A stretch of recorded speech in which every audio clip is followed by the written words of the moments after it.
Thank you for joining us for this ABP Alumni Presentation on how to transition from your studies into your career. We are joined today by 3 recent ABP alumni who have made this transition with great success and who will share their insights and advice with us. Our presenters are Felicia, Lase, Michael McManus and Jiang. They will all cover a wide range of professions in the built environment industry. They will speak to us today about their time at the faculty of ABP and how they got to where they are now. Everyone, welcome to the video. So I'm trying to be smart with the title because I'm getting the construction part. So it's how do you construct your career? All right. So just a bit of introduction. My name is Felicia. I was doing Bachelor of Environments, graduated 2016. Now I think it's called Bachelor of Design. So I majored in construction. At the moment, I'm a senior quantity surveyor at Slattery. And outside of work, this is just something I put there. I also do mentoring, involved in organizations, and I'm also involved in a jazz band, something I like to do in the weekends. So yeah. So before we go, this is actually supposed to be the part where it's a bit more participatory. What is a quantity surveyor? This is the part where everyone will give their answers, but because we don't have anyone here, I just put my answers in front. So I just put like a bit of a word blurb on what most people think quantity surveyor is. So the bigger ones are the ones like most associated to quantity surveyor, which is like numbers, costs, you just stay in the office, you just estimate. But then quantity surveyor is more than that. It's more about collaboration. You actually have to go on site every now and then. It's about client relation, innovation. We get involved in the design phase a lot as well. So these are the things that people don't really know. So it's a really well-rounded job in a sense. So just put a few photos I got from my office, basically. So this is just a few things that we do in our day-to-day basis. Of course, if you can see on the left-hand side, at the upper-hand side, you have to go on site. It's just from one of my projects down at Docklands. But then all the other stuff as well we're doing. So the one on the right is just our annual women's lunch. So it's our networking event that we're really proud of. It's really nice to just meet everyone in the industry, basically. And then the one on the bottom left hand, that's just actually an initiative that I started inside the company. It's called Innovation Working Group. Just because, I mean, quantity survey, we're not really famous for being the most innovative bunch. So we started this initiative to get everyone to be more innovative. So we did this innovation sort of session in between our meetings. And on the right-hand side is just your plain old doing it on your laptop or your PC. So just looking back on how I actually get to where I'm today. So I started at uni 2014, Bachelor of Environments, joined a lot of student organization, put their tinsless industry on, but I'm going to tell you that's not the most important thing at the end. And then while I was at the last year of my studies in Bachelor, I started as cadet quantity surveyor at Slattery through their student program. And then I graduated at the end of the year, and 2017, I became full-time quantity surveyor after I graduated, involved in Innovation Working Group, industry mentoring, which something that I really like because I'm someone who likes to try a lot of stuff. So that's why I started the Innovation Working Group, get involved in mentoring, which is a really good thing. There's actually one I joined as a PCA, so Property Council Australia. This one is actually 500 women. It's only for women, but they also have another one, which is just the mentorship program, which is really good because you actually go to a lot of events and meet your peers, basically. And then just last year, I got promoted into senior quantity surveyor. Yeah, so that's just as an overall on my career. So a few things I learned, and also a few things that I want to show to everyone on how I started and how I got here. So the first one is to really start early and start early. So let's be honest. When I started, I also didn't know what I want to do. I think most students have the same thing as well, where you basically just feel lost. You don't know what you want to do. When you're in uni, it's easy because you just have to excel your next exam and just like go to the next level. But then after uni is finished, you sort of lost that goal that you have in life for that 3 years. So I understand that everyone was basically on the same boat. I don't know what year you guys are in, but most likely you guys are in the same boat. I was in the same boat as well. But I think in terms of knowing your goal, it's not only about knowing what exactly you want to do, but it's knowing your values, your long-term goal. So as an example, the easiest one, maybe, do you want to work here in Australia or somewhere else? Do you want to work in the city or regional? Because that would vary a lot. I mean, if you want to work here, then probably for international students, you have to start thinking about visa, for example. If you want to work back home, then you have to start, ringing up your network. So it's all different. It's about the values as well. So for example, do you want to work mostly on site or mostly in the office? Of course, it's different jobs in that sense. So it doesn't mean you have to know exactly what role you want to do, because to be honest, I didn't know what QS was like a few years before I started. So, but it's mostly about knowing your values. And then after that, after you know sort of what's your goal during that time, research and connect. So when I first started, I think probably same as everyone else here, I put like an Excel on every company that I was interested to be working in, and just went to a lot of networking events, met a lot of people. LinkedIn is a wonderful place to be. What a wonderful time we have in our moment. You can basically just talk to a stranger, although that's something that might be weird a few years ago. You basically just slide into a stranger's DM in that sense. And then you can ask them, can I have a coffee with you? I'm really interested in what you're doing. I just want to learn more about you. And most people are really nice. They're really willing to help you. And that's what I did as well. That's not what got me to the job, but by doing that, I know what other options I got. So do your research and connect with other people. And also start early. I think a lot of the mistakes I saw from my peers was they waited until they graduate and then they start looking for it. Well, the thing is, if you can see the start date of all the graduate position, it actually started 2 months after you graduate, but their recruitment process started a year before you graduate. So in that sense, you're basically losing your start there. So you have to start, for a bachelor, I would say at the end of your second year, that's when you have to start looking for any roles. For masters, you can start from the first year, I would say, because you've had some background, I suppose, in a bachelor. So in the masters, first year, first semester or second semester, you should start, because you really don't want to wait until graduation. Okay, the second point, scores are not everything. So although I showed earlier, had awards, but really when I actually got into interviews, it's not everything. Probably it's something that can get you the interview. So because I'm doing recruitment as well, so when you saw someone's CV, oh, they got awards, they might be smart, diligent. So it shows that you're diligent. You might be good at your technical stuff, but it's not the main thing. So it got you the interview, but then when you go to the interview, they don't really care about your scores.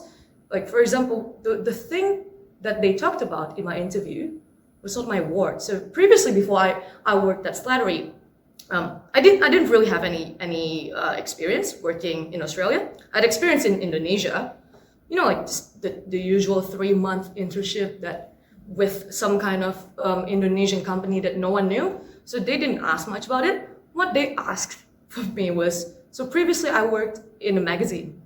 So that's the one thing that that's the one point that they were like, oh, you work in a magazine, that's really interesting, tell us more about it. So you know how to write stuff, you know how to design magazines. I was really surprised, because I'm like, I didn't know I applied for a magazine job here. But yeah, so that's going to my second point. So it's important to get involved in other things, in other extracurricular activities. So for example, your student clubs. We have a lot of student clubs now. We have CSA, BIG, and all of that. So get involved in that, get involved in a lot of networking event. That would be a really good point in your CV. And also, as a plus side, you get to know industry people. And then also industry events, because it shows to your potential employer or someone in the industry that you're actually interested in the industry. If you just lock yourself up in a room, just typing away your CV, it doesn't show that you're actually interested in the industry. So yeah, and then also show genuine interest to learn. So that's one of the main thing when we interviewed someone, especially for like a grad or student position, because we know that they might not have like the best technical abilities, but it's more about how much you want to learn, how easy it is to like work with you. So that's the important thing. So yeah, so it's show your value and not only your numbers. So by joining like a lot of organizations, having a lot of extracurricular activities, you can show to your potential employers or whoever you work with that you have value more than what everyone have. So you have to show how you can be useful for this company in that sense. And the third one is actually a really important thing, up your communication skill.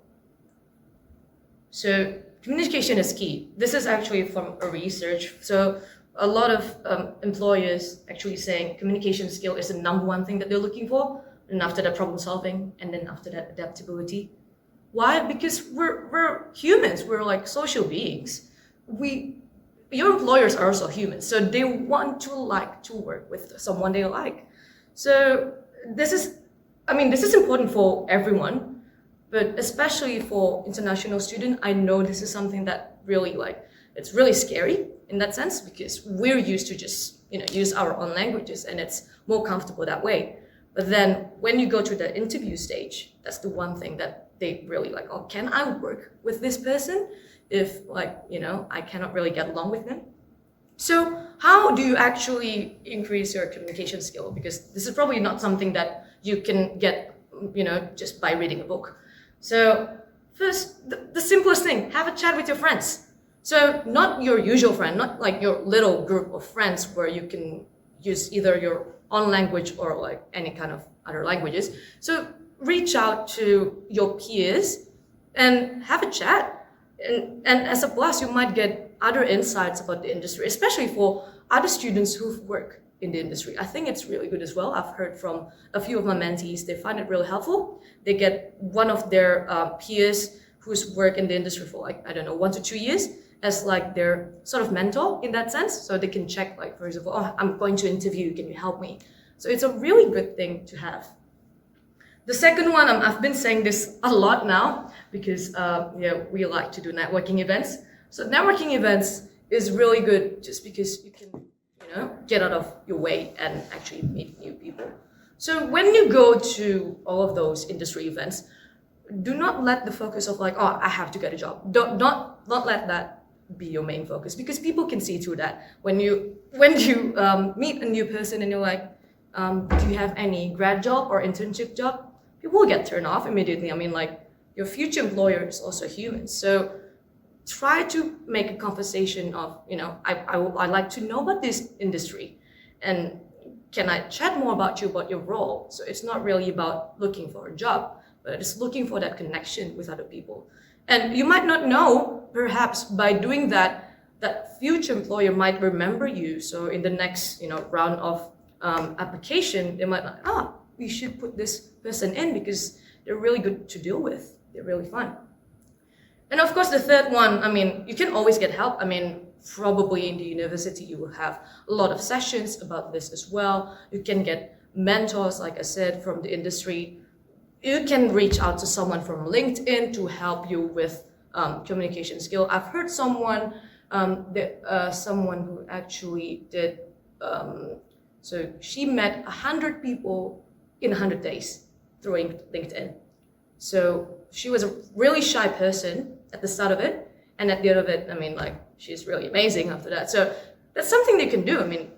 We have all the tools in the world now just to do that. And then the fourth one, get to know your industry. I think this is really important, especially for people who want to start and then progress their career.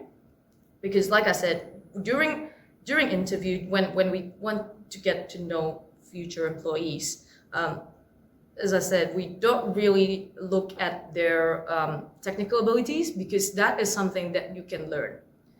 But it's about communication skill, and also how much do you actually passionate about the industry. Because we do not live in silos, so you have to know your peers, you have to know your industry. go to networking events, get to know your uni mates, because a lot of my friends as well, they got jobs from their uni mates. So it's really important. General industry news as well. I mean, just look from the paper, basically. So in the interview, you can basically put that as a topic that you can talk to the interviewer, and that makes the whole interview more engaging. And in that sense, you make yourself different to everyone else. And this is something, the third one is something that I think a lot of students have a lot of potential on, knowledge leader on particular topics. So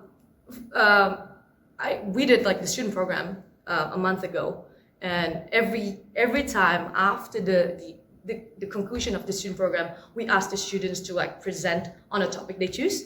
And we always blown away every single time, because those are the topics we've never known before, but they really know in depth of that topic. So for example, they know so much about Internet of Things. Like, it's not something that we as quantity surveyor really know. So if you have that certain knowledge, you can work on that, and that becomes your value to your future employer. And this is something that I've talked about as well. Get a mentor through LinkedIn or UOM. So that's just in summary of the 4 things that I learned. All right, so all good. So if you want to connect with me, I got my email and LinkedIn there. All right, thank you.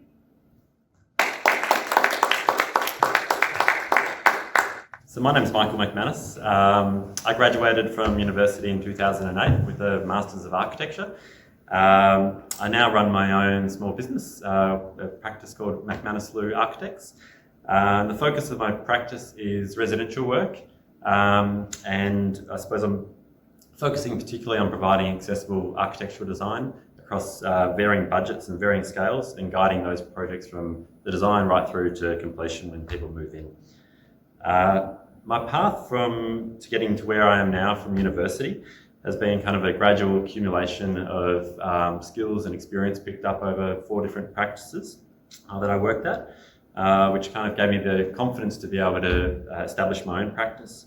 I've always liked to be an all-rounder, and while I was at university, I kind of sought out subjects that were pretty diverse. So like I did digital design subjects. I also did the more sort of hands-on studios like Bauer Studio. And I think I've kind of mirrored what I did at university in my own career, in that I've tried to sort of get across all facets of architecture and explore small practice, big practice and media practice, and kind of all the projects that go with that.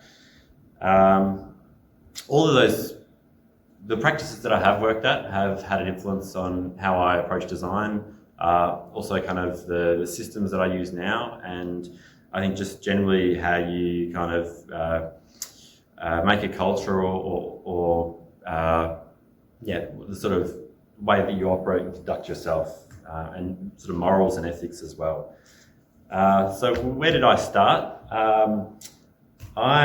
These are some of some folio things, which now looking back are pretty embarrassing, but I thought I'd share them anyway, because coming out of university, I didn't have, going back to, this is in 3rd year of university, where it was customary to go out and do a year off, work as a student at an architecture practice. I didn't have a CV that had any architecture experience at the time, so it was really just my own attitude and folio work that was going to land me a job. So I applied at 11 different practices and received 2 job interviews, as well as job offers. I just sought to kind of get my folio out. I didn't really agonise on it like some students seemed to at the time. And I thought more about trying to engage with the practices that I was wanting to work at and understand their work, and I suppose try to sort of make a connection with them. So I chose to work at McBride Charles Ryan Architects as a student, and it was a year of very varied work. And one of the first things that I did was actually I had to design this cup, or work on the design of a cup, which was a Dulux Colour Awards trophy. And, you know, it's kind of representative of maybe you're not doing all architectural tasks, but you're doing all sorts of things that you may not have thought you were going to do, but I was eager anyway, and I suppose curious to try to learn whatever I could and relieve the more skilled staff to do more important things. But it was a fantastic place, I suppose, to just get an understanding of practice, because the projects that they had were all really diverse, from sort of schools through to houses, through to master planning competitions. And so it sort of just gave me an overview starting out. And I think I was pretty much hired not because of my skills, because I couldn't do too much independently, but my attitude, in that, I was eager and I kind of had a decent enough technical ability and a will to improve those that made me useful to them. So that was then. And then after that introduction to practice, I suppose I spent the next 2 years of university not working. Luckily, I didn't have to. So I was just focusing on my studies. And then came graduation time. And at that particular point, I remember everybody was worried about jobs and wanting to get their kind of foot in the door as quickly as possible.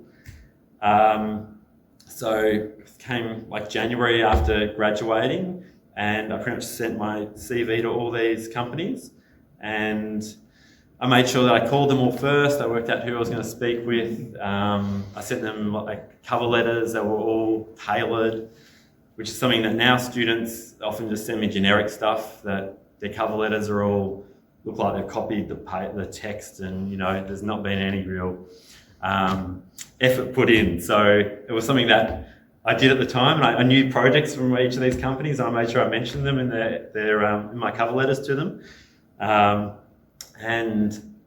So from going out to 16 companies, I got 2 interviews and then 2 job offers, and then I chose the one that I thought was kind of the best fit for me. So I nailed the first practice that I was going to work at, and that was, I suppose, a small practice called Clare Cousins Architects. My first job was actually to help construct or do the contract administration on this house. So I didn't design it, but it was a good sort of learning curve of going out into site and working out how everything works and what kind of the documents spelled out, what was being built on site, and seeing the kind of differences in between those 2 elements. There was a team of 5 staff there, and it was really enjoyable to work there. And I got to participate in all aspects of projects, I suppose. I was doing retail design work, which was kind of fast and quick. I was doing residential work, going from like the early stages until completion and sort of defects. And I think in one way, housing was kind of neat in that it gave me that broad view of all those stages of architectural practice. Maybe not, to a great degree of detail, but it certainly introduced me to everything. After about 2 years, though, I suppose I wanted to see some bigger projects and try to explore and gain knowledge in a different area. So I went on to work at ARM. I probably only got a job because I had a friend from university who was there, and they helped kind of angle and get me an interview, which I always found useful. So when I first got there, I remember feeling like a fish out of water, because the projects were way more complex. There was heaps of stakeholders. They didn't go out to a traditional builder to be priced. It was all complicated. So I didn't feel like a lot of my skills were necessarily transferred straight away. But it kind of felt like going to university again, because the expertise and the staff was so huge and there was so much to learn. So I worked on a lot of projects, but 2 of them, one was the Geelong Library, and another was the Shrine of Remembrance. And I worked kind of in later stages of design and documentation with technical whizzes there, and I kind of picked up a lot of detailing skills and things that are useful in my own practice today. And kind of had the big smoke office, looking out, and it was good fun. But then after kind of having a narrow focus on what I was doing, I wanted to start to work with people one-on-one, and I couldn't engage with clients so much. There was so many people involved in every project that, you can only get your head around so many things. So I made kind of a decision to go smaller. So again, I had a friend at a practice at Kennedy Nolan who introduced me. I had an interview, and it was only really a role that was like 4 days a week, and then we became 3 days, and it was really based upon helping them with 2 projects at the beginning, and doing documentation. So it kind of took my skills from ARM, which is big buildings. They were moving into doing apartments, and they needed someone to document, and they kind of thought that I fit that bill, which hopefully I did. So they're the 2 apartment buildings which I worked on. It was a medium-sized practice or even a small practice doing bigger work. But it allowed me also to start my own business on the side. While I was at ARM at the end, I was also doing like private work, which were mostly for friends of friends, and they just kind of came about because someone would say, I need someone to do my renovation, and I was eager and thought I'd give it a crack. And I found it enjoyable to be able to do my own thing and do it without a company buffering me from it, sort of putting everything on a limb, doing it yourself. So while I was at Kennedy Nolan, kind of worked on some of my own projects, and then it got to a point where they were going to construction, and I needed to then look after them a bit more and work full-time in my own business. So kind of that transition happened pretty organically. So now I work in this little building, and it's just me in my practice at the moment, but it kind of varies. Sometimes I hire people depending on workload. I've been going for 5 years, and I manage like 7 projects probably at once. Of those, maybe 2 are in construction. And the projects have come to me mostly through my network, really, because I find that you have to trust somebody a lot to want to engage them as an architect. And that kind of network has been built up from working from uni, a lot of friends at uni who've now got practices, and maybe I do smaller work and I can pick up smaller projects. And along those practices that I've worked at, I picked up contacts and colleagues at every one, and thankfully they've been able to deliver me projects.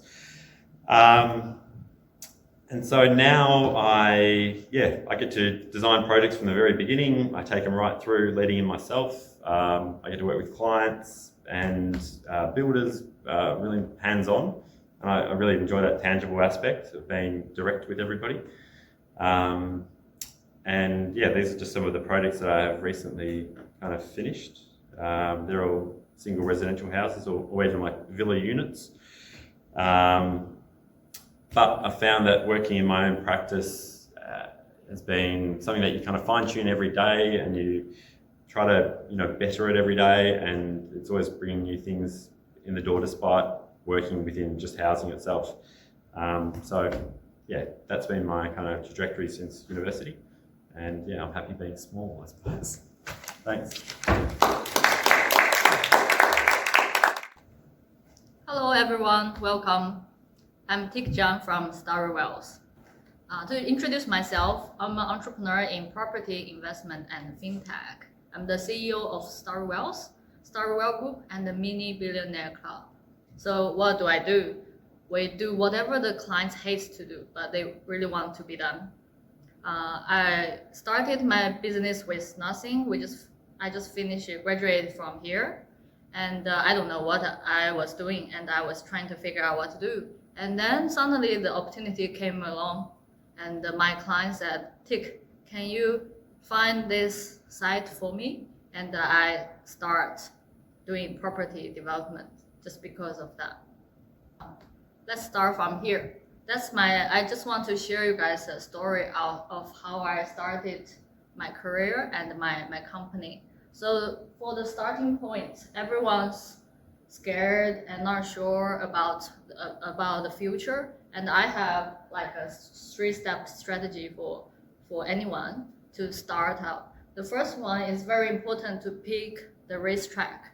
Like I learned from billionaire that when you see your future, you have to see it as a lifetime of career. Like what do you want to do? Because any decision you make today will affect your whole life. You don't really notice that until like 10 years later. So graduation is one of the most important point in your life where navigates into your future of your life. So what I mean about piece the racetrack, pick the racetrack is about sometimes it's not about the job title you apply for or the company you work for, or sometimes it's not about what do you want to get, like you want to become architect, you want to become a developer, or if you want to just become a entrepreneur yourself.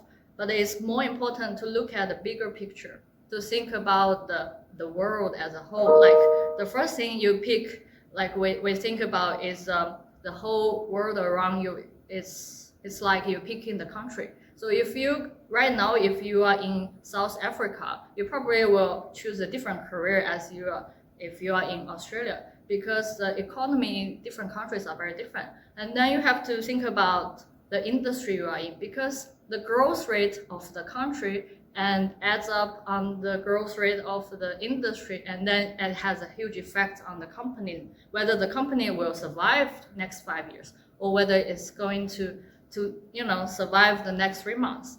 So you have to think for yourself, because you won't get to work, become a professional, and you also want to get paid and have a good life.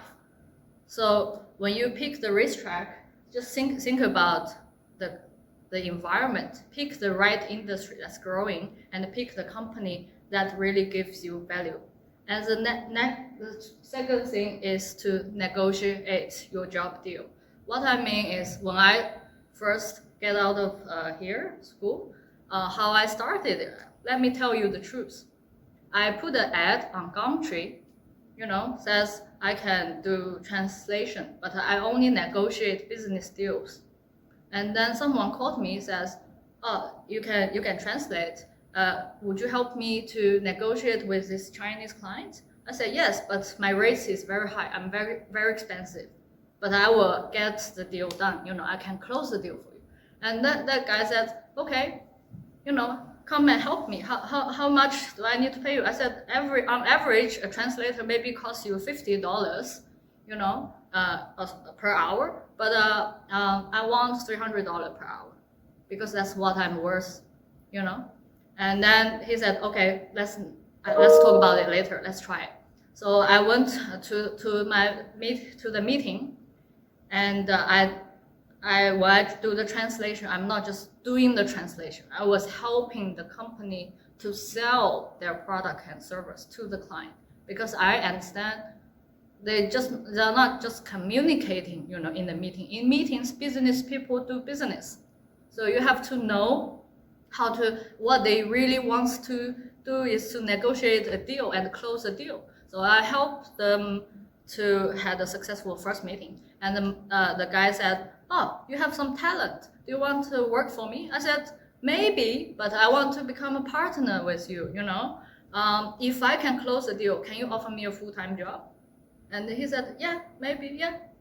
So I said, so I followed up, and I worked with this client and get them, the best client they never had for the next 5 years. That's how I got my first job. But that was just a job, but I negotiate. It's the same as while I was working in my intern in China. I was starting my first job in intern in marketing. After the internship period, I would just say, can I get a raise? Can I become the manager? Or can I become the director, marketing director for the company? Because I set my goal high enough, and I know I can deliver the value. When you serve the people you work for, either it's the client or the business, you actually think backwards, right? You do the reverse calculation. Think about what they get from you. What's your value? So most of the time, if I do the real numbers, my client will make maybe like 350% of the worth of money that they pay me. That's the money they make, right? That's how you negotiate, because you have to calculate how much you're worth per hour, like doing translation per hour. I'm thinking about, I'm closing their deal. That's how much I'm worth. It's not like the time I'm worth, I'm closing the deal, depends on the project, and price it depends on project. So the thirdly is you have to think really, really long term. What I mean is really, really long term. It's a race. I'm not sure if anyone watched the YouTube video. It's called The Privilege. It's about a bunch of school kids from the US, and they were like starting a race to get $100 bill, right? And the teacher just said, you know, if you had the private education, please step forward. And then it said, if you had a tutor in your life, please step another 2 steps forward. And then if your parents haven't divorced, you can step further. You know, like all these things give you privilege, especially if you're from Melbourne Uni, you have the privilege, you have the, you know, you are ahead of anyone else to start in life. But when you start in life, even you have the privilege, you have to realize if someone's keep running and they are running faster than you, one day they can have a better life than you. Doesn't matter where they come from, because the rule of the game is the lifetime, right? So if like, that's why I also give myself a rule is I have to be a learning machine. I have to study all the time. I read maybe like 2 or 3 hours a day. I study 4 hours a day, like every day, just to keep me up to date, right? So that's how you can evolve and become someone else. And when you look back 8 years ago, look at your classmates, you know, and you will find out why everyone's become so different. We were sitting in the same room. We were, you know, all broke and, you know, just trying to pay for a latte, you know. And then now, like, I'm here. I only work 2 hours a day. I have 2 kids. You know, I spend most of the time with my babies, and I still running business and companies and doing big deals. Why? Because I started a long time ago. You know, I accumulate and I create system for that. So I will continue and give you more idea how to do it. You know, that's what I'm trying to share today. So that's me. Yeah, that's the previous counselor to Donald Trump, Ross. Yeah. So I was in the US, pregnant 7 months with my baby, and going to the conference, and had to spend 4 days with Ross and learn about negotiation and real life, right? And what I learned is the lifetime strategy is when we graduate, we have 3 things we have to think about. One is the project, because we all like graduate from, you know, architectural background or property, we're doing project. So any project we go through is our branding, it's important. So when you pick the project, like for example, I give you a real example. One of my classmates, I helped her to land her first job in Ellenberg Fraser. And the truth is how I got it, you know, got the referral. Referral is the only thing you can get your job, seriously, in Australia, you know, with international student background. I'm just be honest, right? So how I land her the job is I ask her, you know, do you want to do small project or big project as an architect? She said she wants to able to do it all. I said, you know, small project is easy, but big project are very complicated. So you have to go always pick the harder one, and then you do the easy one. You can do it better, right? So I said, well, do you want to go to the best architecture firm at that moment, you know? And she said, yeah. I said, but your family is a developer. You can just buy a architecture firm, and then you become a partner. You can learn from the best. And she's like, oh, I never thought of that. I said, oh, let's go. Let me find you a development company, or you can buy an architecture company. So we went to the developer Hampton. There was also an alumni from here, very famous Paul, right? And we met Paul and said, oh, I heard that you need a partner. You might need a Chinese investor to become a partner, right? And Paul is like, oh yeah, we can think about that. And but in the meeting, we had a really, really good meeting. But in the end, Paul asked my friend, said, do you really want to be an architect, or do you want to just be a, you know, business owner, or, you know, do real design, or, you know, do the development, do the project? And she's like, I think I'm very artsy, so I just want to be an architect. So what happened in the end is, Paul said, oh, that's easier. You don't need to buy my company. I can just send you a referral for you to Ellenberg Fraser. I said, okay, that's what we want here. So she got her job. But we set up meeting trying to buy the company, That's what I'm trying to do, When I graduate, I was trying to sell a company, and she just trying to be an architect, just trying to sit there, find a spot in the office. Okay, so the project is very important. So pick your project, because you like when I think about when I started my first project doing development management for the clients, I was thinking I spent 12 months, I can do maybe 2 townhouses, or I can manage a 63-floor building, It's the same amount of time you spend, but you learn so much differently. So you always pick the hard one. The project is so important. It's everything you can learn, right? If you want the fast track, pick the harder one. And secondly, your branding, like how you treat your client. You have to treat them like your best friend. Like I have lots of clients coming back from like 80 years ago, 10 years ago, and then they still wants to do business with me, because I always give them 120% what they want. I don't tell them how hard I worked, how many nights I didn't sleep. If they want to work midnight, I will work with them, anytime. I don't have holidays, I don't have weekends. Anytime they need me, I will be there. That's how hard I work, right? And then your racetrack is so important. So everyone's competing now. You pick your racetrack. If it's fast track, you can definitely go further. So just remember that.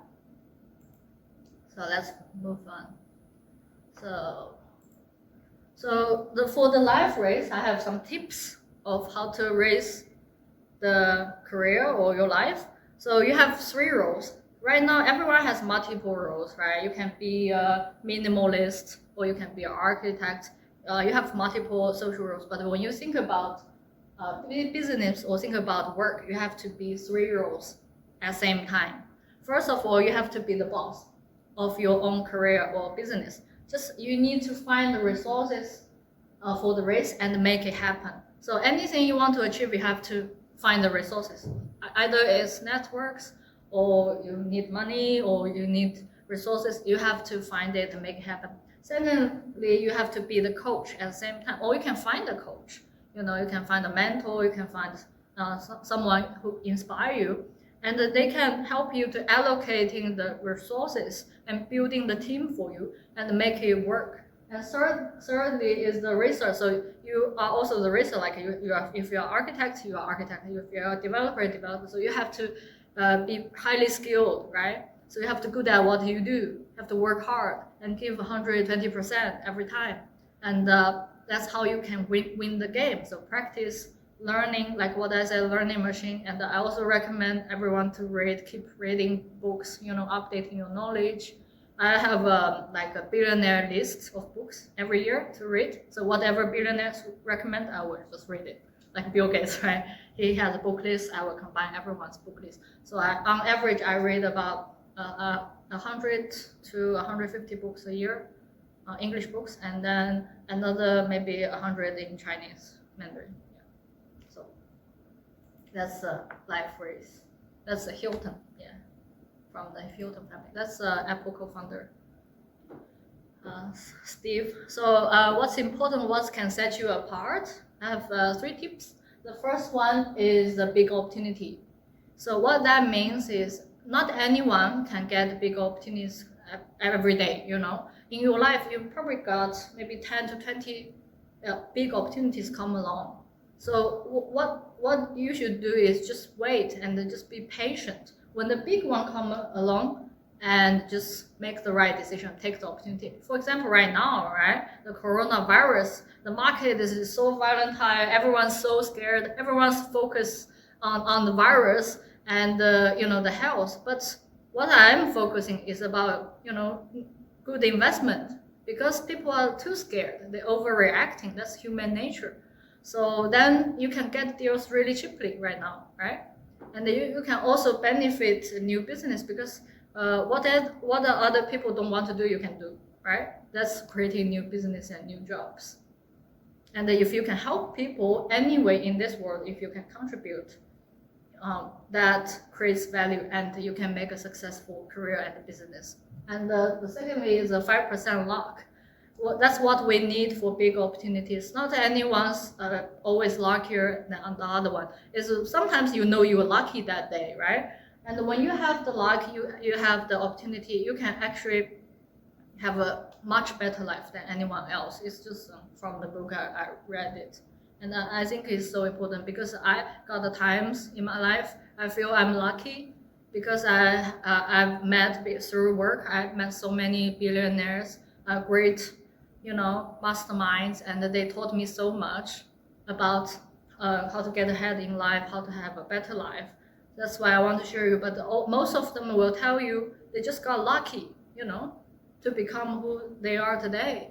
And when they got lucky, it's not like, oh, I'm lucky, I'm sitting here, I'm not doing anything. It's when you got lucky, you're gonna go out and do a lot more than other people who's going to do. And thirdly is a not-to-do list. That's a must to have because we only have limited time. We can do so much in life. Like I have so many projects coming to me every day. Like I go through maybe last year, I went through maybe like 320 projects coming to my table, and I have to pick and choose which one is good for my client, right? So many opportunities, investment opportunities, property opportunities. So we have to think about things we don't want to do and delegate to other people. Like I have a full-time nanny, a Japanese nanny at home. So she's doing all the things I don't want to do. And I have catering people who's cooking for me. So that saved me time. Sorry.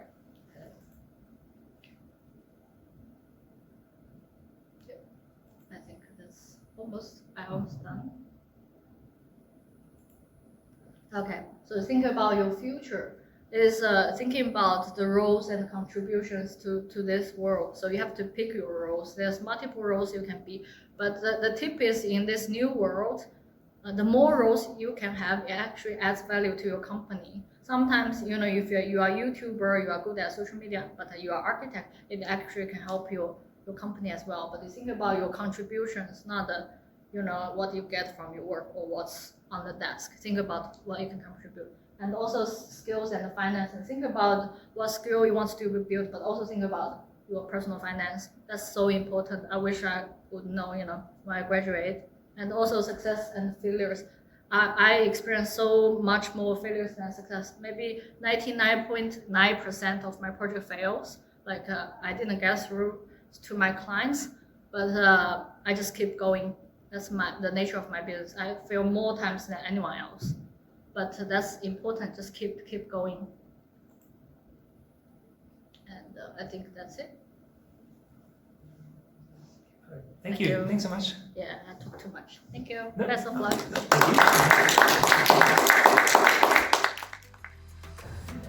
Thanks so much again for watching this presentation. I'm sorry we weren't able to deliver this event live and allow for audience questions, but we hope you still found this recording insightful and worthwhile.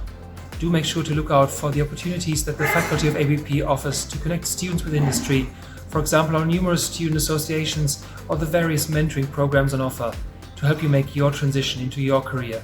Many thanks again, and we look forward to having you with us at future alumni presentations.